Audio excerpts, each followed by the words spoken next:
The crowd stood restless that evening, dust swirling through the small town square.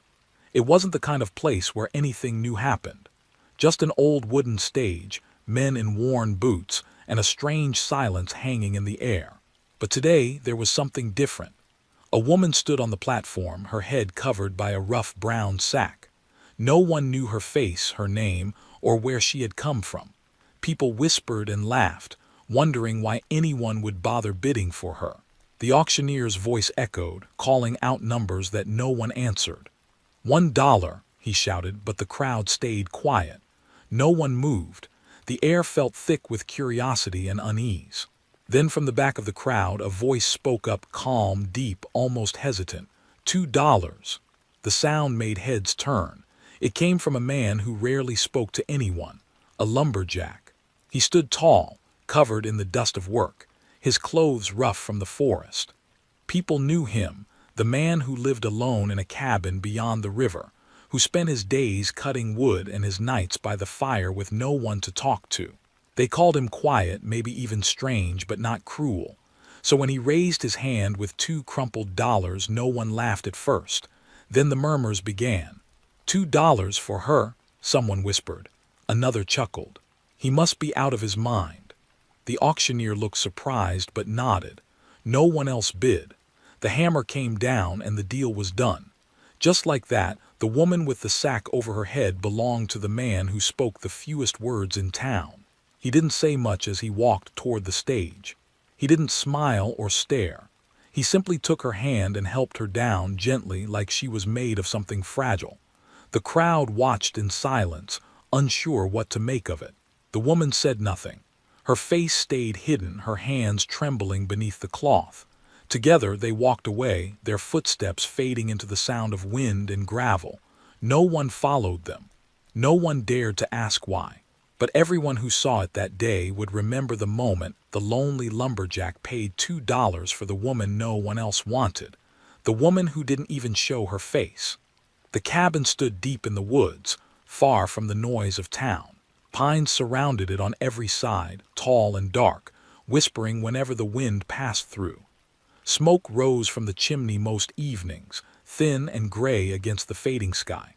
Inside, a single man lived alone, the lumberjack. His name was Samuel. Most people in town barely remembered that name because he rarely spoke it, and no one ever came close enough to ask. He woke before dawn every day, chopping trees until his arms ached. The forest was his company. The sound of the axe, the crack of falling timber, and the call of distant crows filled the long hours. When night came, he sat by a small fire, the flames flickering against the walls, eating bread and beans in silence. Sometimes he'd hum a tune he couldn't remember the words to.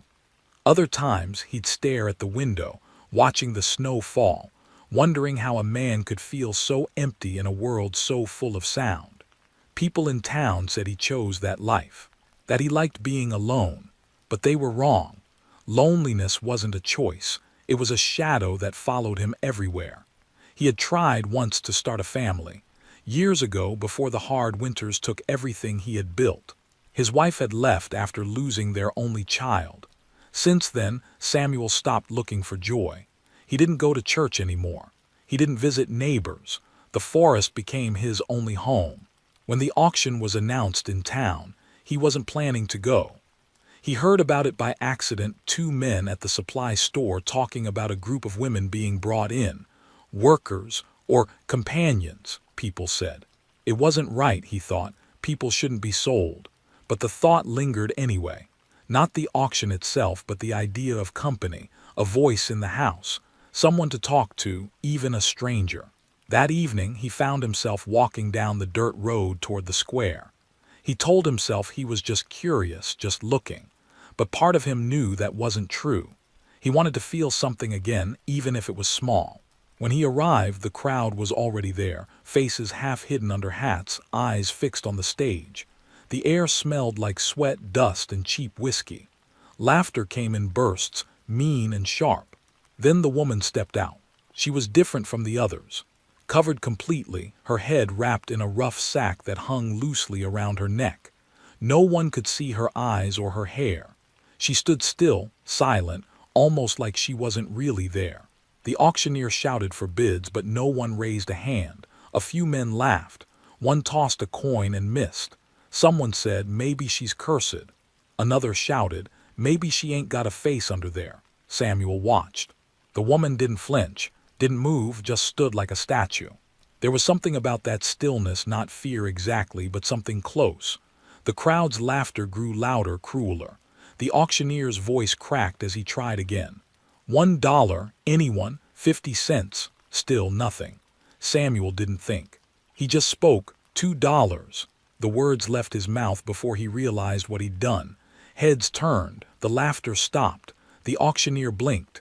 $2, he repeated, surprised. Samuel nodded once. The man shrugged and brought the hammer down. The sound echoed like a gunshot in the quiet air. For a second, Samuel almost regretted it. Not because of the money, but because of the eyes staring at him.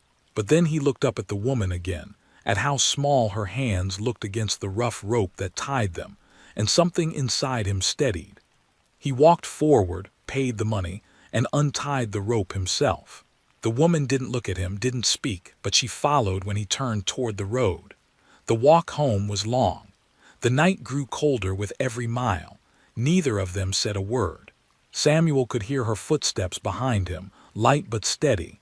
When the cabin finally appeared through the trees, he lit a lamp and pushed the door open.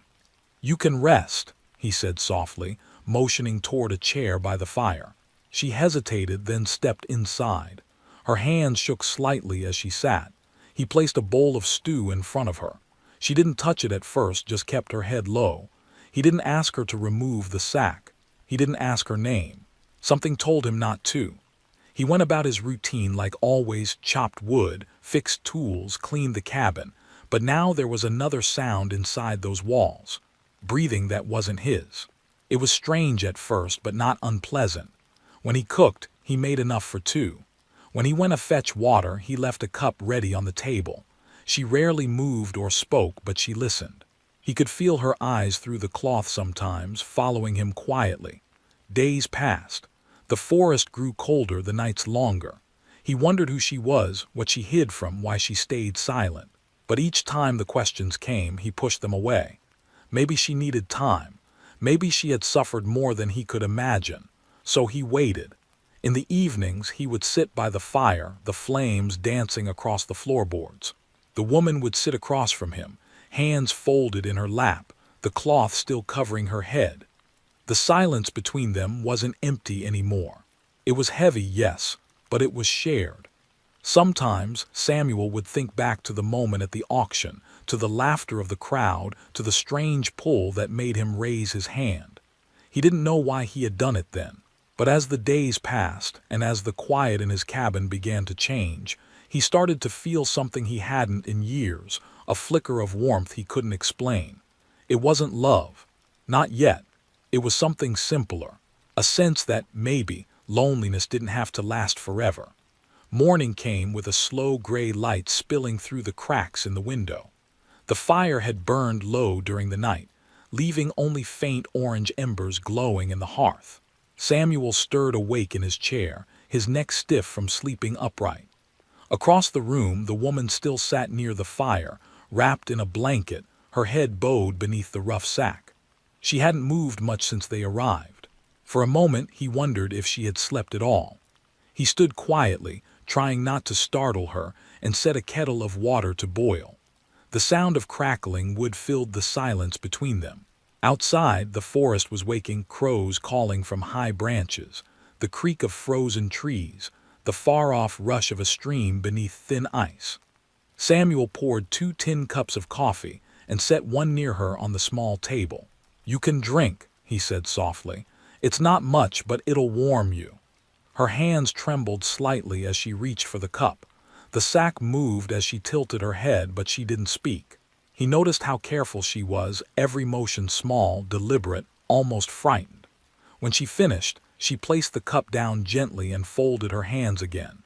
Days turned into weeks, and though she never spoke, the rhythm of their lives began to change. Samuel went to work in the forest each morning, and when he returned, he would find the cabin swept clean, the tools neatly stacked by the wall and food simmering on the fire. He never asked her to do any of it, but she did. Each small act told him she wanted to help, or maybe it was her way of saying thank you without words. One afternoon, as he returned from cutting wood, he saw her outside for the first time. She stood near the fence, her head still covered, her hands brushing snow off the logs. The sight stopped him. For a moment she looked almost free, the pale light glinting off the rough cloth, the shape of her shoulders delicate against the cold wind. But when she sensed him watching, she froze. Then she turned and walked quickly back inside. He didn't follow her. He just set down his axe and whispered, "You don't have to hide here."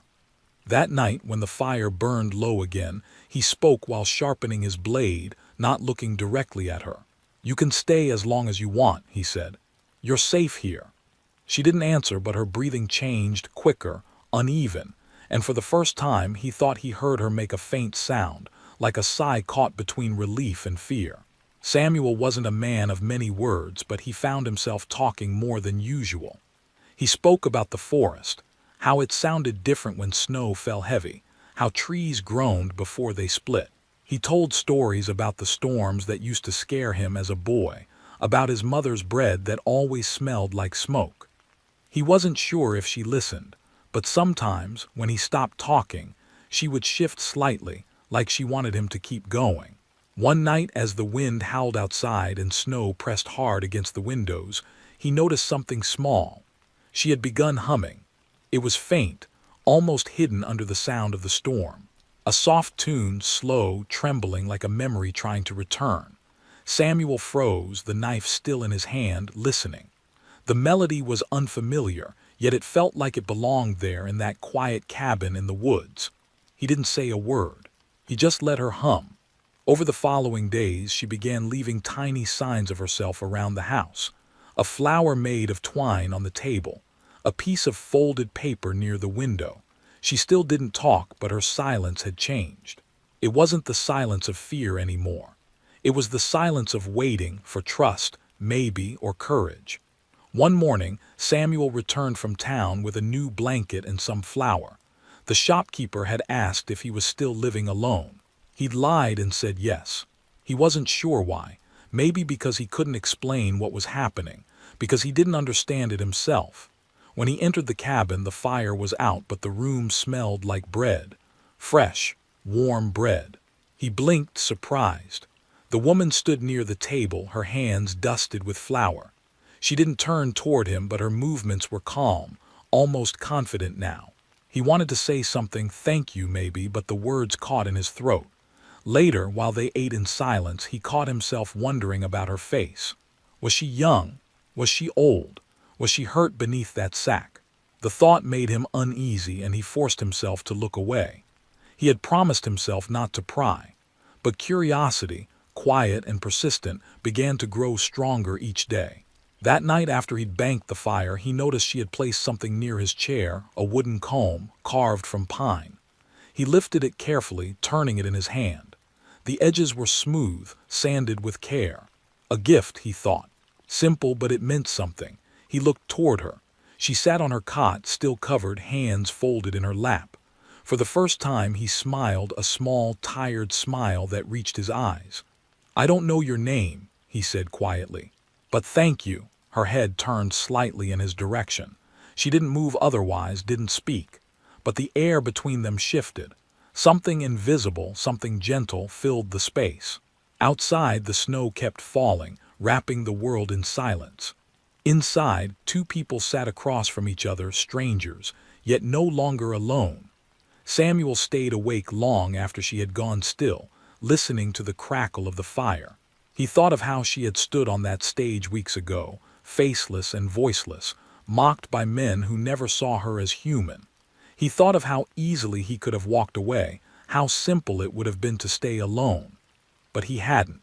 And now, for reasons he couldn't name, that cabin in the middle of nowhere didn't feel quite so empty anymore. Winter deepened and the forest turned white. The snow came heavy, thick enough to cover the path to town. Samuel didn't mind being trapped. The cabin had warmth now, not just from the fire, but from something gentler that he couldn't explain. The woman still wore the sack over her head, yet her presence no longer felt strange. It had become part of the rhythm of the place. She moved quietly through the cabin, tending to chores, humming her soft, wordless tune. Every morning Samuel woke to the smell of bread or stew. She never ate before him, always waiting until he'd taken his first bite. He tried to change that once, pushing the bowl toward her, saying, "We can eat together." But she shook her head and stayed still. He didn't insist. He had learned patience from the trees, how long they stood before breaking, how silence could mean endurance, not emptiness. The days passed quietly.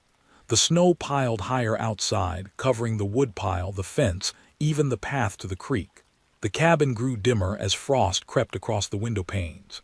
Inside, time seemed slower, stretched between the steady rhythm of her movements and the sound of the fire breathing in the hearth. Samuel worked indoors now, mending tools and carving handles. She sat nearby, sometimes sewing, sometimes still, her face hidden as always. One night the wind howled so fiercely it shook the roof. Samuel rose from bed and checked the door, making sure it was latched tight. He noticed the woman standing near the window, her shoulders tense beneath the blanket she wore. He moved closer quietly so she wouldn't startle. "It's just the wind," he said. "It can't hurt us." She didn't turn to face him, but he saw her nod. For the first time she reached out, her hand resting on the windowsill, pale fingers trembling. Something inside Samuel softened. He wanted to tell her she didn't have to be afraid, that no one would harm her here. But words felt too heavy for that moment. Instead, he brought another log to the fire, letting its light fill the room. The storm raged outside, but the warmth between them felt like a fragile shield against the dark. When morning came, the world was silent again. The storm had buried everything. Samuel opened the door to find snow stacked almost to his knees. As he shoveled a narrow path, he noticed her watching from the doorway. Her covered face turned toward the light for the first time, and he could see the faint shape of her mouth moving beneath the cloth, not speaking, but almost smiling. That small moment stayed with him all day.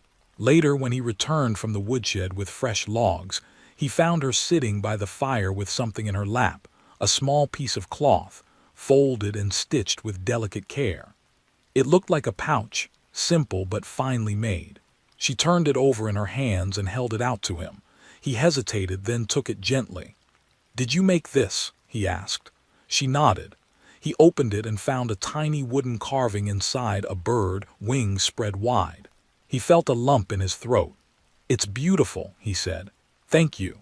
Her hands trembled slightly before returning to her lap. For the first time he noticed the way her fingers fidgeted when she grew nervous, twisting the edge of her sleeve, pressing against her palms. He wondered what her life had been before the auction. Who had made her hide her face? What kind of pain could make a person bury their own name? That night, he lay awake long after the fire had dimmed. The quiet between them was no longer the silence of strangers. It was a pause between words unspoken. He wanted to ask her everything, where she came from, what she feared, what her name was. But he also feared breaking the fragile peace they had built.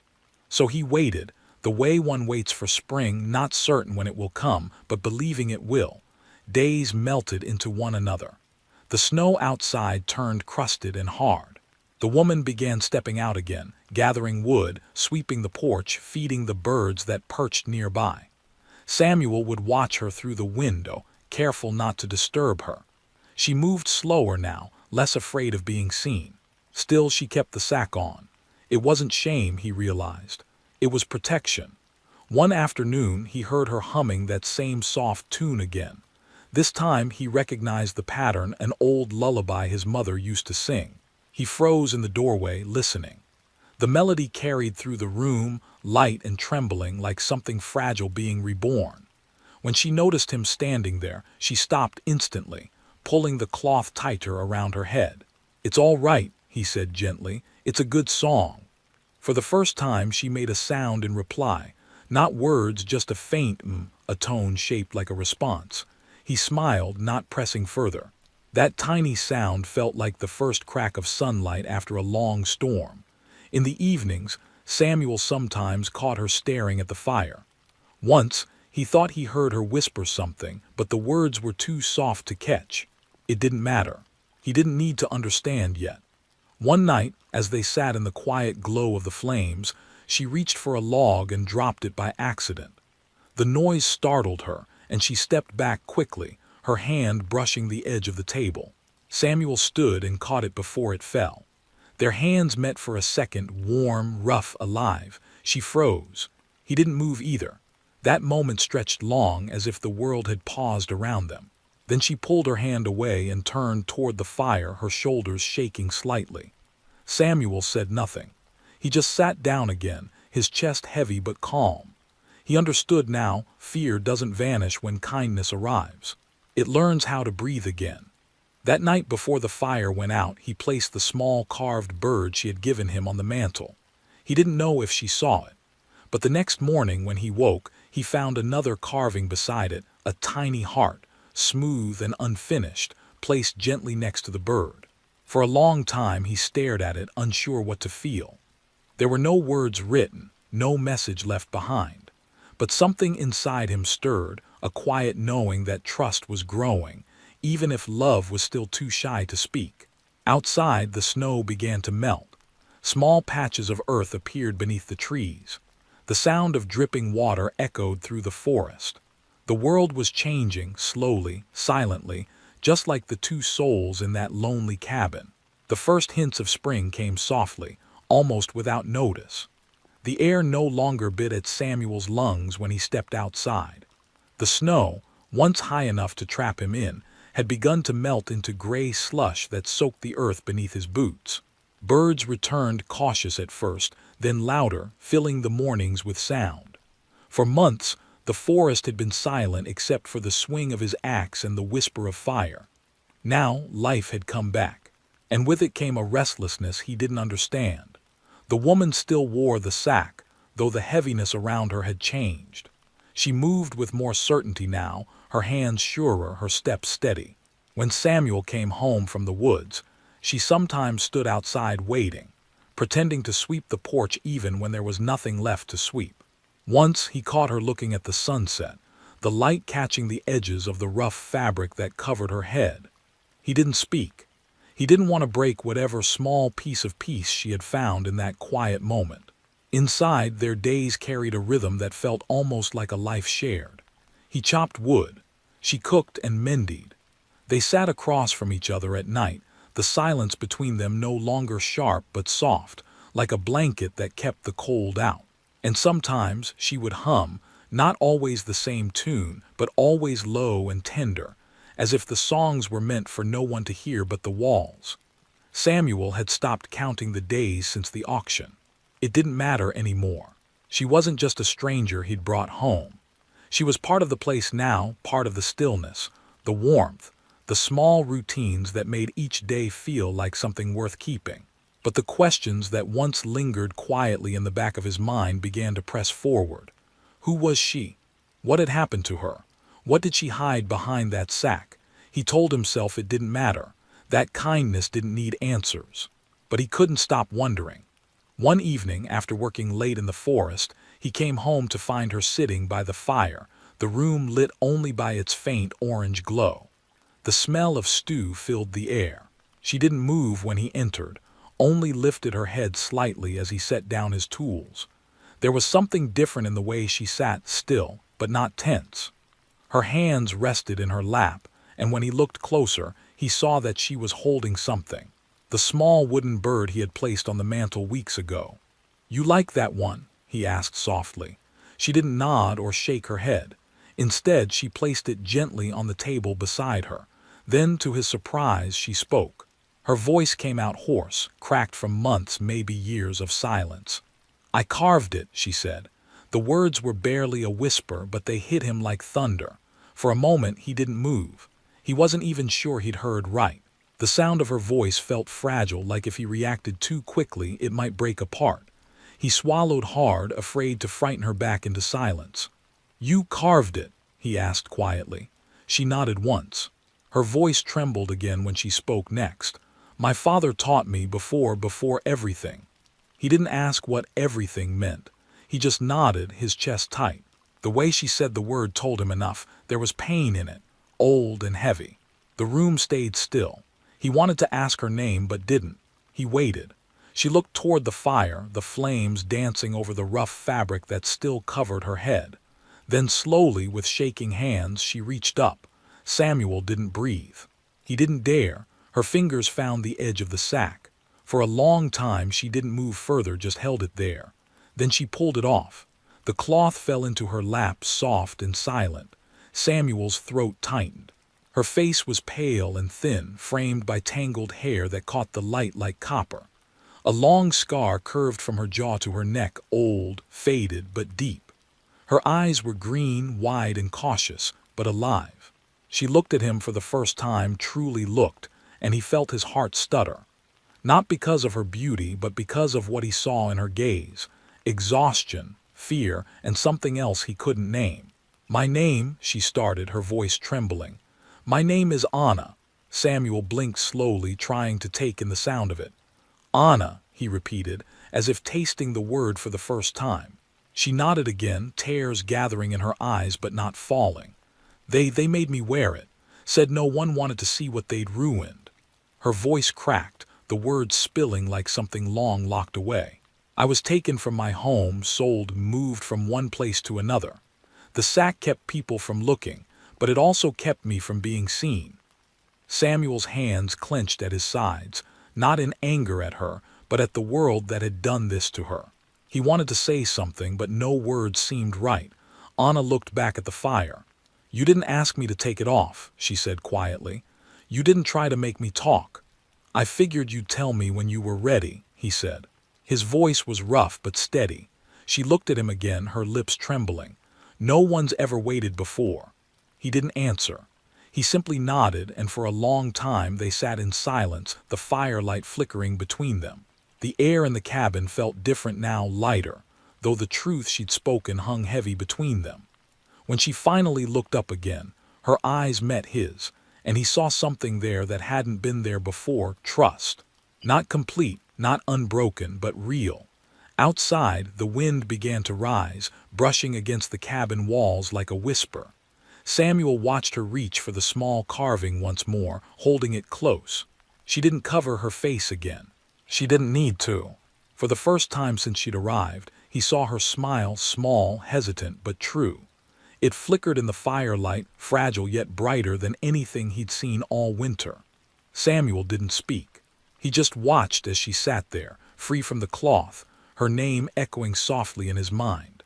Anna, the woman he'd bought for $2, and the only soul who had made that lonely cabin feel like home. The days after she spoke her name felt different, quieter but full. The silence they shared no longer carried weight, it breathed. Samuel noticed it first in the way Anna moved around the cabin. Her steps were lighter now, her hands steady when she worked. The sack that had once hung over her head was gone for good, folded and tucked away in a corner as if she'd buried the ghost of her old life with it. Sometimes when she passed by the window, the sunlight would catch her hair and turn it to copper fire. Samuel found himself watching those moments longer than he should. He tried to keep the days the same, cutting wood, fixing tools, bringing water from the creek, but everything around him seemed to have changed. The forest looked greener, the air softer, the river louder. Even the sound of her humming, the same faint tune she'd once kept hidden, filled the cabin like warmth. He didn't say much about it. He wasn't a man who used words easily, but he began to look forward to every small thing she did, every quiet sound that reminded him he wasn't alone anymore. Sometimes at night they talked, just little pieces. She told him about her home by the coast, how she used to carve small wooden animals with her father, how her mother sang when the storms came. Her voice was still fragile, but the more she spoke, the stronger it became. Samuel listened, never interrupting. He wanted her to empty every dark thing she'd kept locked away. She told him about the day everything was taken, how a man she trusted sold her when her family was gone, how the sack became her shield and her prison. When she finished, she looked at him with eyes that seemed afraid of pity. "You don't have to keep me. she said softly one evening. "I can go when the road clears." Samuel didn't answer right away. He stared at the fire, the light painting shadows across his face. Finally, he said, "I don't keep people. You stay because you choose to." She didn't respond, but he noticed her shoulders drop slightly, like she had let out a breath she didn't know she was holding. After that, she stayed by the fire longer each night, her chair a little closer to his. The thaw came late that year. When the snow finally melted, the river swelled, breaking through the ice with a rush that filled the valley. Samuel went into town for supplies. He hadn't been back since the auction. People stared when he walked in, but no one mentioned it. They'd heard stories. The kind people whisper when they don't know the truth. He ignored them, bought what he needed, and left quickly. When he returned home, he found Anna outside, sitting on the porch steps. The sun touched her face, her eyes closed as if she was soaking in a kind of peace she hadn't known in years. She looked up when he approached and smiled, a small, easy smile that reached her eyes. "You were gone long," she said. "Town's still loud," he replied. "I'd rather be here." That night after supper she surprised him. She placed something on the table, 2 rings carved from wood. They were simple, uneven, but smooth where her fingers had worked them carefully. "I made these," she said, "for you and me."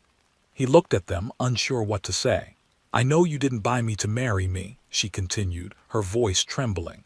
"But I want to belong somewhere again, and I want to belong with you."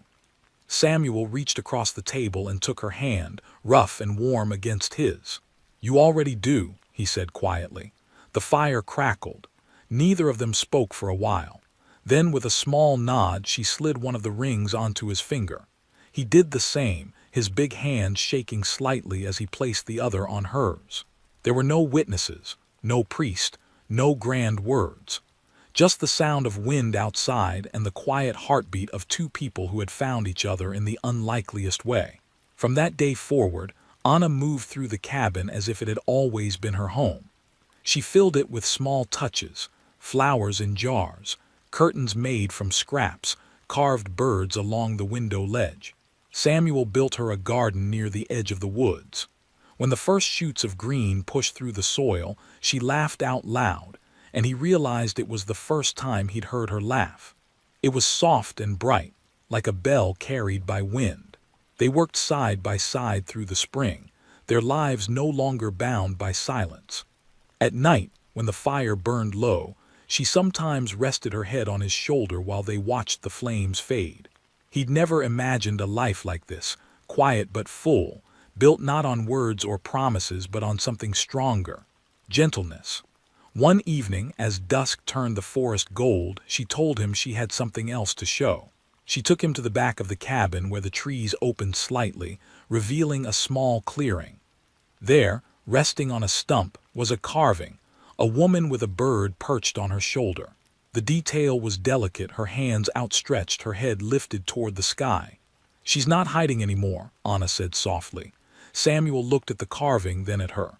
The woman in wood looked free, alive like her. He didn't speak, but his eyes told her everything. That summer, people in town stopped whispering about the auction. They spoke instead about the couple who lived deep in the forest, the lumberjack and the quiet woman who sold wooden carvings at the market. Children came to see her birds and flowers, marveling at the way her hands could turn wood into something that seemed to breathe. Samuel didn't go into town much after that. He didn't need to. Everything he'd ever been searching for was there, in the small cabin by the river. Some nights, when the world outside grew dark and the forest hummed with life, he'd sit by the fire and watch her carve. Her face glowed in the light, calm and certain, the faint scar along her jaw catching the flame just so. He'd think about the day he spent $2 on a woman no one wanted, a woman whose face the world had forced to hide. And though he never said it out loud, he knew what those $2 had really bought him. Not ownership, not obligation, but the chance to find love in its truest, simplest form. Anna would look up from her carving sometimes and catch him staring. She'd smile that same small smile she'd worn on the porch the day he came back from town. "What?" she'd ask. He'd shake his head, chuckling softly. "Just thinking," he'd say. And she'd reach over, touch his arm lightly, and whisper, "Then don't think too much, Samuel, just stay." And he would, every time.